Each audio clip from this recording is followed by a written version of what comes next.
अभी इस समय एक जंग चल रहा है, उस तरह का जंग नहीं जिसके बारे में आप न्यूज में सुनते हैं, लेकिन ऐसा वॉर जो उन सब से बड़ा है। इनफैक्ट मैं तो ये भी कह सकता हूँ कि ये हर वॉर का रूट कॉज है, और ये है द वॉर ऑफ आर्ट। अगर आपको एक राइटर्स ब्लॉक है तब आपको इस बुक को पढ़ने की जरूरत है। अगर आप अपनी लाइफ में स्टक फील कर रहे तब भी आपको ये बुक चाहिए, और अगर आपकी लाइफ में हर चीज स्मूथली चल रही है तब भी आपको ये बुक पढ़नी चाहिए। ये बुक इस बारे में कि आप प्रोक्रास्टिनेशन को कैसे ओवरकम कर सकते हैं, ये समझ के कि ये क्यों एग्जिस्ट करता है और उससे कैसे लड़ना चाहिए। ये उस बारे में कि आप अपने से सच कैसे बोल सकते हैं और सक्सेस की तरफ कैसे जा सकते हैं। यह आपके नेचुरल गिफ्ट्स को अनलीश करने का तरीका है। ये बुक आपको बताएगी कि आप कैसे ब्राइटली शाइन कर सकते हैं। अब ये बुक वर्ड्स के अलावा और ज्यादा डीप है। ये एक रियलिटी है। वॉर वर्ड को इसलिए यूज किया गया है ये दिखाने के लिए कि ये सिचुएशन बहुत सीरियस है, आप इसको लाइटली नहीं ले सकते हैं। इस बुक को 3 पार्ट्स में डिवाइड किया गया है।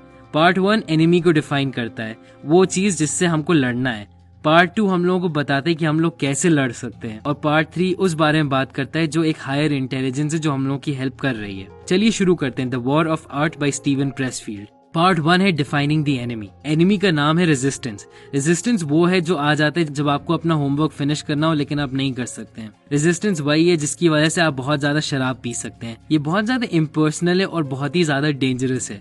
ये वो चीज है जो हम लोगों को नाखुश रखता है। इसी की वजह से हम लोगों को सुबह उठ के वापस सोने का मन करता है। ये वही रीजन है कि हम लोग अपनी लाइफ में एक डिप्रेशन सा फील करते हैं, लेकिन हम लोगों को पता नहीं होता है क्यों। अब ऑथर ने ऐसा कहा है कि रेजिस्टेंस एक इविल फोर्स होती है। अब अगर आप सुपर नेचुरल चीजों में बिलीव करते हैं तो रेजिस्टेंस का लिटरली मतलब है शैतान। लेकिन अगर आप नहीं भी बिलीव करते हैं तो रेजिस्टेंस बस आपकी इनएबिलिटी है प्रोक्रास्टिनेशन को रोकने की। लेकिन अगर आप इस बात को बारीकी से समझें, जैसे कि ऑथर ने ये सपोज किया है कि रेजिस्टेंस एक एक्सटर्नल एंटिटी है, ये करने से हम लोग रेजिस्टेंस को अपने अंदर से बाहर निकाल देते हैं और फिर हम लोग उससे लड़ सकते हैं। जब हम लोग ये रियलाइज कर लेते हैं कि रेजिस्टेंस सिर्फ हम ही लोगों के अंदर नहीं और सबके अंदर है, तो फिर आप अपने आप को हराना रोक सकते हैं और आप रेजिस्टेंस को हराना शुरू कर सकते हैं। हम लोगों को पता होना चाहिए कि रेजिस्टेंस को कैसे कंट्रोल करना होगा, क्योंकि इसके बहुत ज्यादा डीप रीजंस हैं। रेजिस्टेंसी डिफरेंस एक फंडामेंटलिस्ट और एक आर्टिस्ट में। स्टीवन प्रेसफील्ड ने एक बहुत इंटरेस्टिंग बात बताई है और ये आजकल की टेररिज्म वाली डिबेट में बहुत चीजें एक्सप्लेन कर देगा। फंडामेंटलिस्ट बेसिकली वो लोग होते हैं जो रेजिस्टेंस से हार जाते हैं। हम लोगों का दिमाग नेचुरली वायर्ड नहीं इस तरह के क्वेश्चंस आंसर करने के लिए जो हम लोग आजकल फेस करते हैं कि मैं कौन हूँ, मैं कहाँ जा रहा हूँ, लाइफ का पॉइंट क्या है। ये ऐसे क्वेश्चंस नहीं है जिसके लिए हम लोगों का दिमाग डिजाइन किया गया है।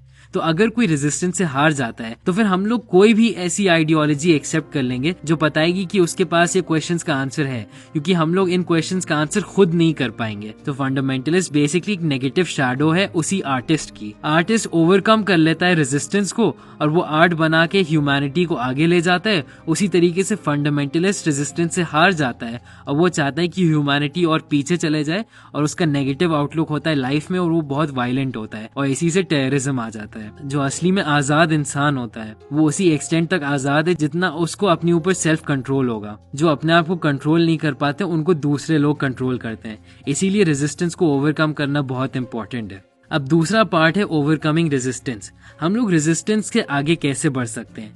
प्रोफेशनल बन के। हम सब लोग किसी ना किसी चीज में ऑलरेडी प्रोफेशनल हैं, चाहे स्कूल में या अपनी जॉब्स में। हम लोग टाइम पे जाते हैं, काम करते हैं और तब तक रहते हैं जब तक हम लोगों को रहना है। कंप्लेन करते हैं तब भी मेहनत करते हैं। अब इमेजिन करिए आपकी लाइफ कैसी होती अगर आप अपने आर्ट की तरफ ऐसे ही एक्ट करते हैं। तो मान लीजिए अगर आपको एक फोटोग्राफर बनना हो तो आप अलग अलग लोकेशंस पे हर रोज जाएंगे। आप मेहनत करेंगे बगैर किसी हेजिटेशन के, और चाहे जितनी भी मुश्किल हो जाए आप एंड तक मेहनत करेंगे। यही आपको करना होगा रेजिस्टेंस को हराने के लिए, और यही डिफरेंस है एक एमेच्योर में और एक प्रोफेशनल में। आपको काम करना होगा बस अपने काम के प्यार के लिए। मैं ये वीडियोस बनाता हूँ क्योंकि मुझे ये करना पसंद है। चाहे मेरी ऑडियंस जितनी भी बड़ी या जितनी छोटी हो, मैं अपनी आर्ट बना सकता हूँ। मैं इसको एक जॉब की तरह ट्रीट करता हूँ। एक दिन में 8 घंटे से ज्यादा काम करता हूँ। मैं रेजिस्टेंस के आगे बढ़ चुका हूँ, और मैं पर्सनली आपको ये बता सकता हूँ कि जब आप अपना सारा काम कर लेंगे और आप अपने अंदर की सारी आर्ट निकाल देंगे तो फिर इससे अच्छी फीलिंग इस दुनिया में कोई नहीं हो सकती है। पार्ट 3 है हायर रेल्म की। ऑथर के हिसाब से जैसे कुछ फोर्सेस हम लोगों के अगेंस्ट लड़ रही हैं, कुछ फोर्सेस हम लोगों के साइड से भी लड़ रही हैं और ये हम लोगों की हेल्प कर रही हैं।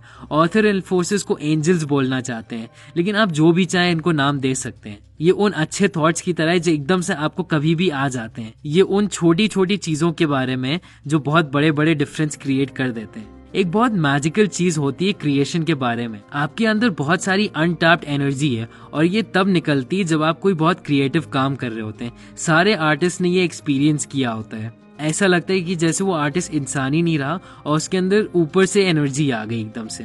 हम लोग इसको देख नहीं सकते, लेकिन एक आर्टिस्ट के लिए ये ऑक्सीजन की तरह होता है। ऑथर ये कहते हैं कि हम लोग कुछ भी नहीं बन सकते जो हम लोग बनना चाहें।